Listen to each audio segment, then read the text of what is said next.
in Ghana. You see, somebody says that, Senior, please, can MPP, our beloved party, employ some of us to communicate free on some of these projects? Adutwum has shocked everybody this evening, and all of us are sending text to each other. Where was this? Where was that? He said, in fact, my wife is amazed, and she's now changed her mind to vote for the MPP, just watching you for the last 10 minutes. I have one. No, there's a concern coming from all the text messages. Now, why has the story not been told? They should come and see me. Look, we have to. Look at this. This is a high school. And it's the structure is unbelievable. All across the country, you are seeing this. And now we are not limiting it to high schools. Which area is this? Which school is this? I think this one is the Sewell School. Is that junior high or senior high? This is a senior high.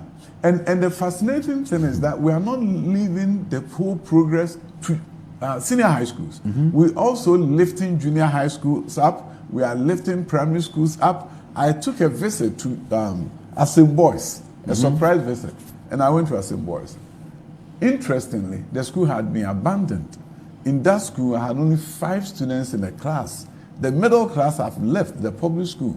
And today, next to that old building, we have a new school coming up, which is going to be a school for gifted and talented education. GATE has come to Ghana. The president, about 2 months ago, Cabinet approved gifted and talented education. What's that? It is identifying children who are so talented, but somehow can't find their colleagues and can't sit together with them to be motivated to innovate and do some great things. So gifted and talented education has been done in America and other countries for years. So this is where some of the borrowing has gone to. Definitely. We've got a campaign talks about borrowing. Okay, Francis Asiam, MPP stalwart, formerly for the NDC, now says that the highest greeting and appellation to the visionary, can-do spirited, indefatigable, versatile, dedicated, workaholic, affable Minister for Education, Osei Adutwum. In fact, Ghana is moving forward. This current education and digitalization momentum and strategy push will surely turn the corner for Ghana. Today, dear, I should read her text because Trump is winning. Dr. Adutwum doesn't like to hear that. He's a Democrat. Trump is winning hands down with less than 275 to 316 electoral college votes plus popular votes. Good luck to Donald Trump, 45th and 47th POTUS. Anyway, okay, Francis, a text message, duly read. Okay, somebody says, I'm addicted to Good Evening Ghana. I wish I had a canned version. I'm so proud of what you are doing. This man is just simply great. Osei Adutwum, when are you running for president? No trouble. No, I don't want to do trouble. So, Carlos Ahinkra, Member of Parliament, he says that this is Carlos. We are all fascinated. The MP's platform is sharing your interview. So why will Ghanaians see this and vote to change? Change for what? Adutwum, God bless you. That's from Carlos Ahinkra. Okay, so everyone seems to be sharing the same view that why has Adutwum not said, talk about this so long, that long, since long? Because he says he's now launching the schools. Okay, many people want me to ask you about your role in the campaign. Yes, they know that there is education, but they say you were responsible for bombastic blast of Dr. Friye on your platform over Galamsey. You were head of launching something in Kumasi, youth mobilization. Yes. How is that going? Is that another role you have in the campaign? It's not actually just the youth.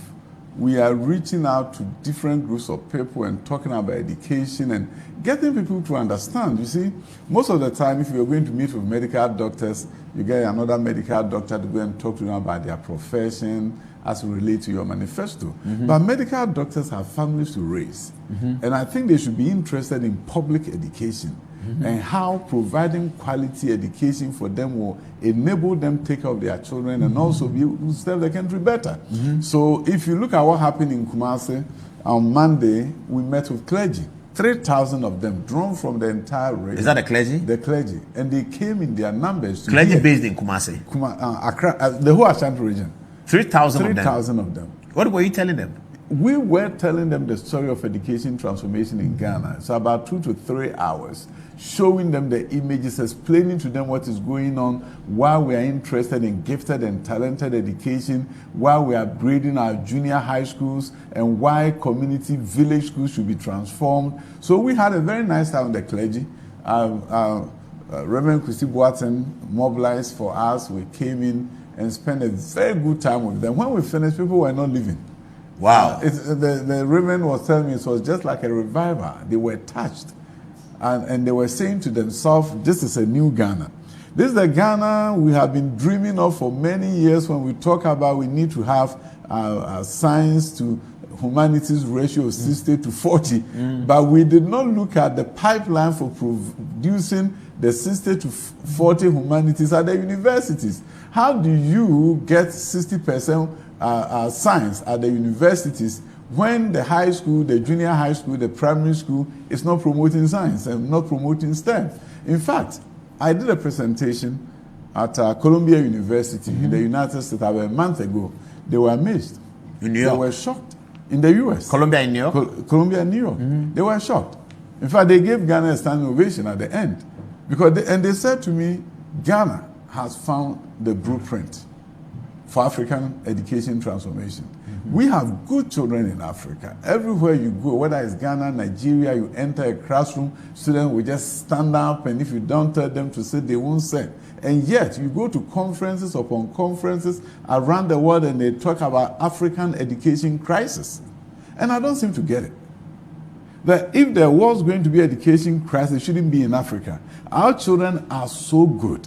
If we are not producing the best, and if they are not the best in the world, it's our fault, because they can be better and they can be the best in the world. But you see, you can't be the best in the world when your education system is just promoting memorization. Yes. I had a fascinating meeting with the West African Examination Council about 4 months ago, before the BEC. Yeah. Because we have a new curriculum at the junior high school. So they are going to write the first exams. Okay. So the exam just taken recently is on the new curriculum, which has history. Yes. I asked them to come and see me in the office so that they can show me the table of specification. You see, contrary to what most people think, we are supposed to tell WAEC how we want them to assess the children.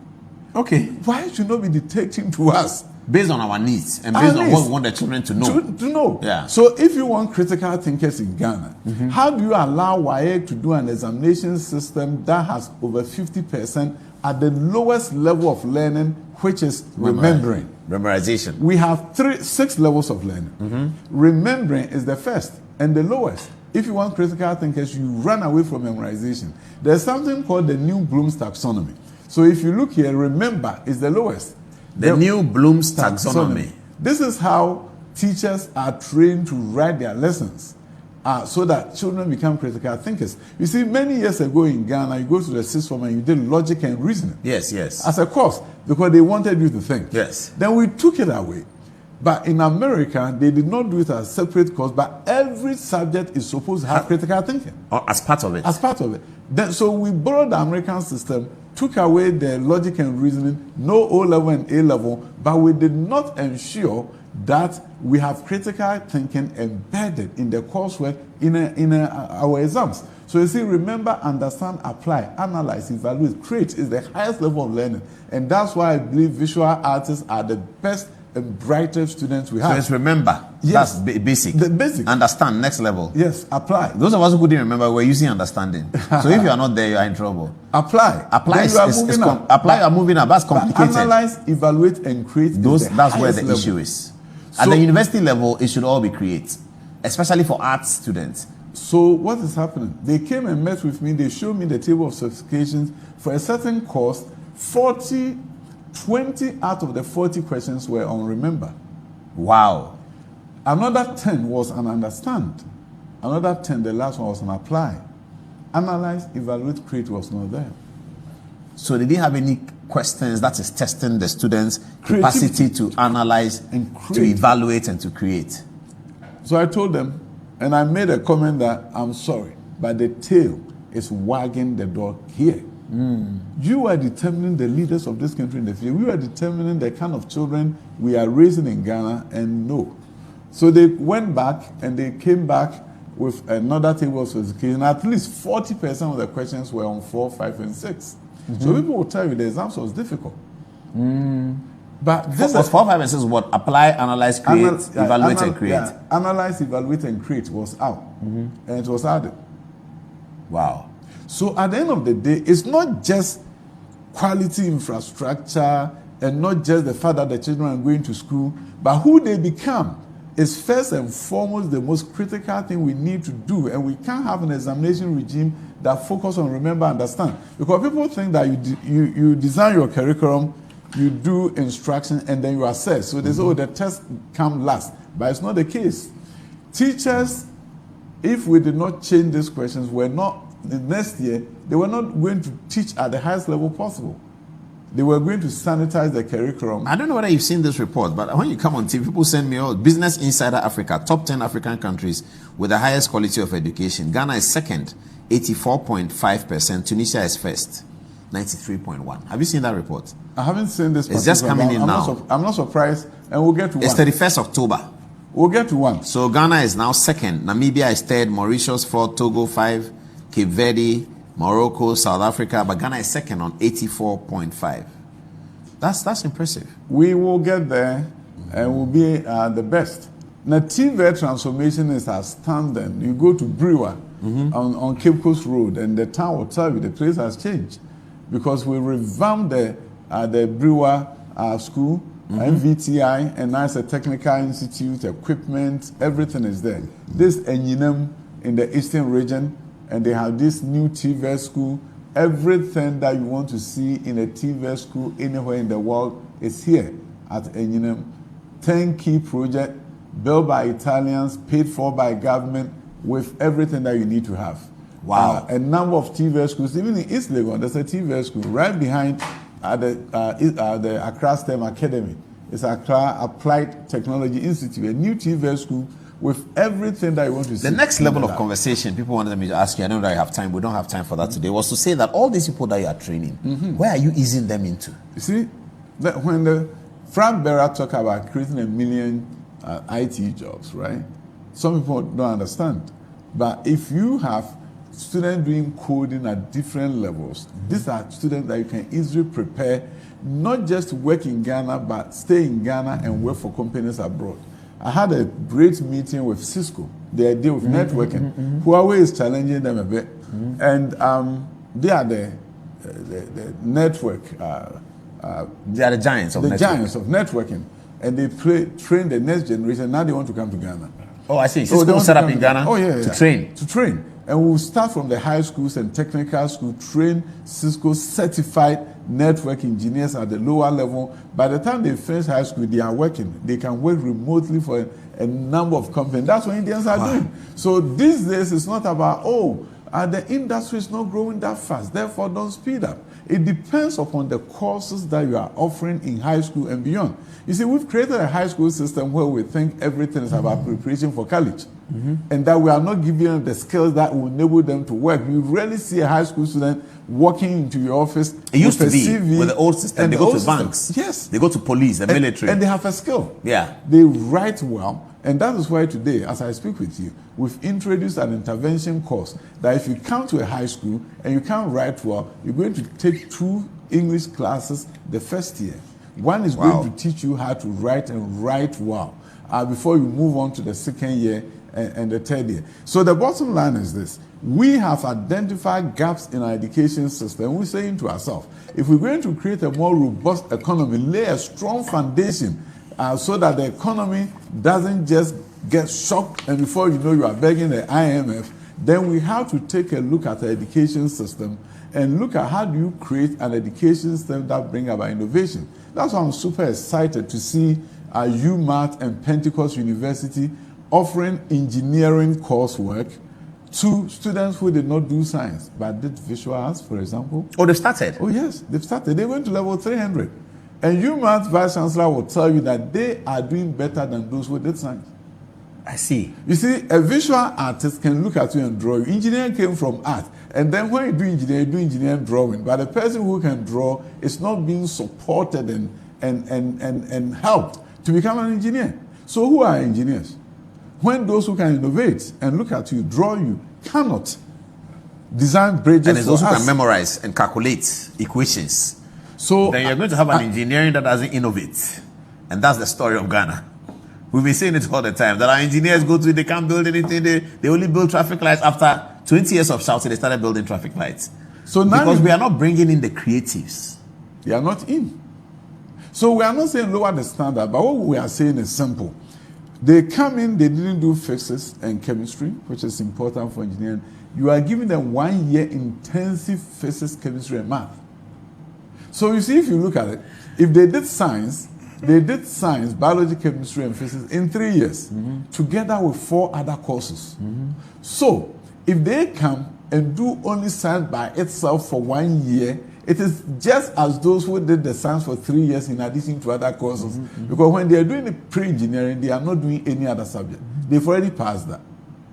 So I tell the story of Kojo Mensah, who had a dream and God was talking to him and God said, Kojo, you're going to be the best engineer in the world. And he said, God, it can't be me. I'm growing up in Ghana. I'm doing visual arts. Nobody will allow me to become an engineer. So the bottom line is that don't lower your standards. But if somebody has a fierce determination that want to do something, these are 14 and 15-year-olds who made a decision that they wanted to do home economics. They wanted to do arts. They wanted to do this. And you are saying to them, we will never allow you to change, even if you have an epiphany. We will never allow you to change. Determined individuals do great things in their country and for their country. So we have to break those barriers for Ghanaian youth to say, I can and I'm going to be. Why do you tell a Ghanaian youth that you can be a network engineer because you didn't do science? When other youth in other places around the world are coming to network engineering with creative skills from visuals and others, and they are innovating in their space, and we are the ones who are putting barriers in the way of the children and telling them, because we didn't do the same thing during our time, you will never be able to do it. So I'm grateful to Pentecost and I'm grateful to UMass that they had an open mind. By the way, other universities also submitted their application. Because we created, is that them? Yes. And this is about 50-50, 50 girls, 50% girls, 50% boys. And now they're doing pre-engineering, going to level 300. So the bottom line, my brother, is this. We have to begin to tell ourselves, how do we create a country where innovation and creativity will be at the forefront? How do we provide an environment where this creativity can be nurtured? How do we ensure that we don't create two Ghanas? One Ghana for the rich, Ghana for the poor. The talent of the poor is not being tapped into, and we are just tapping into a small pool of talent from those who are well-to-do.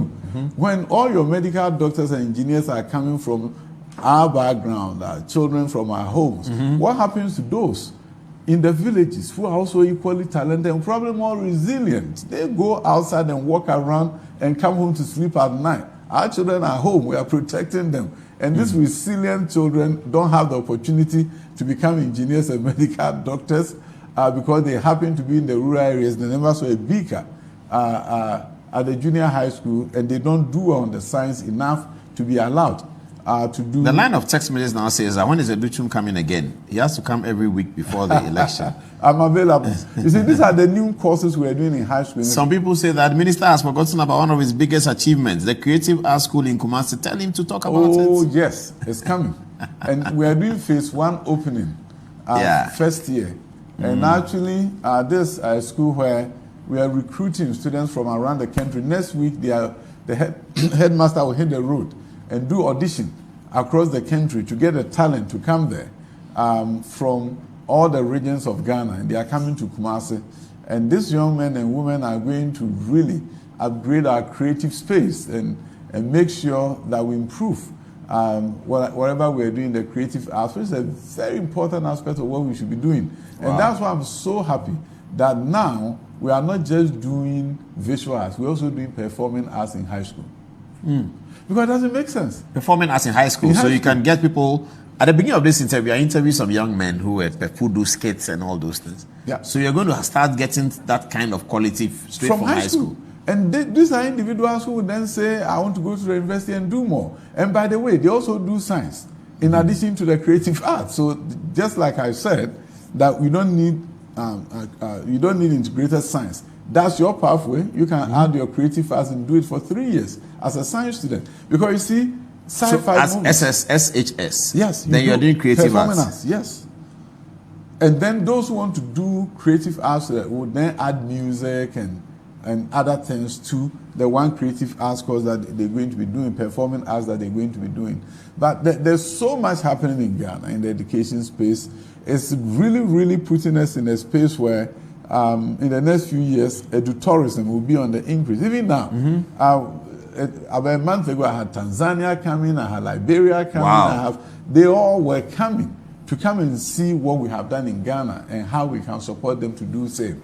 And we traveled to Jamaica on their invitation. They saw the work we've done and they couldn't believe it.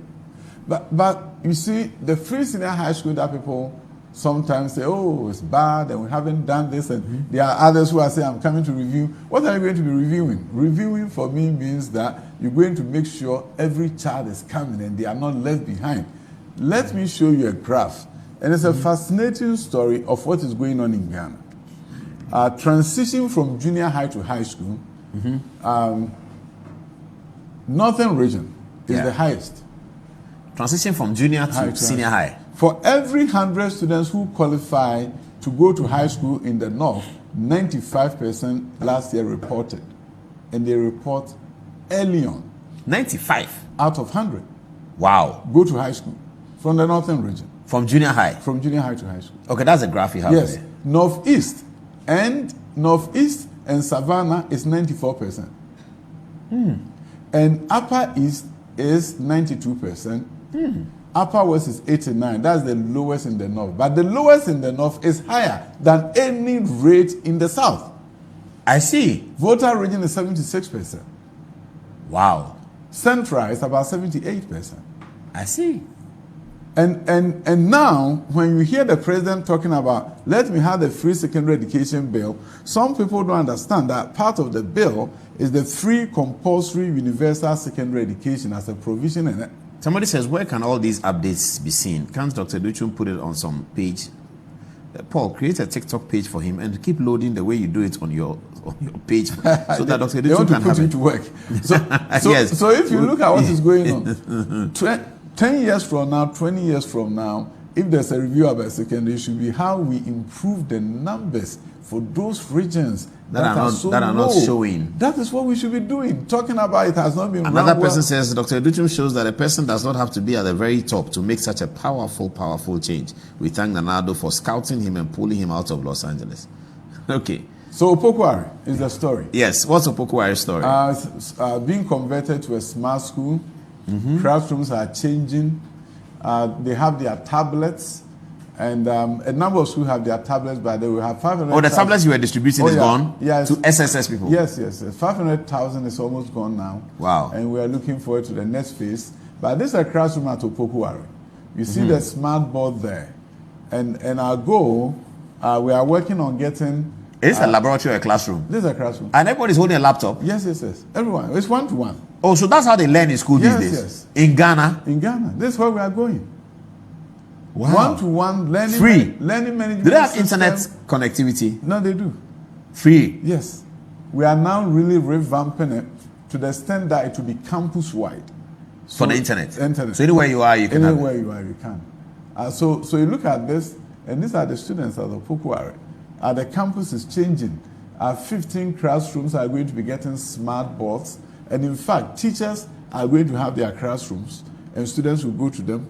Because you see, that is the story of how secondary education is done around the world. When the teacher is in charge, look at this environment. It's so inviting.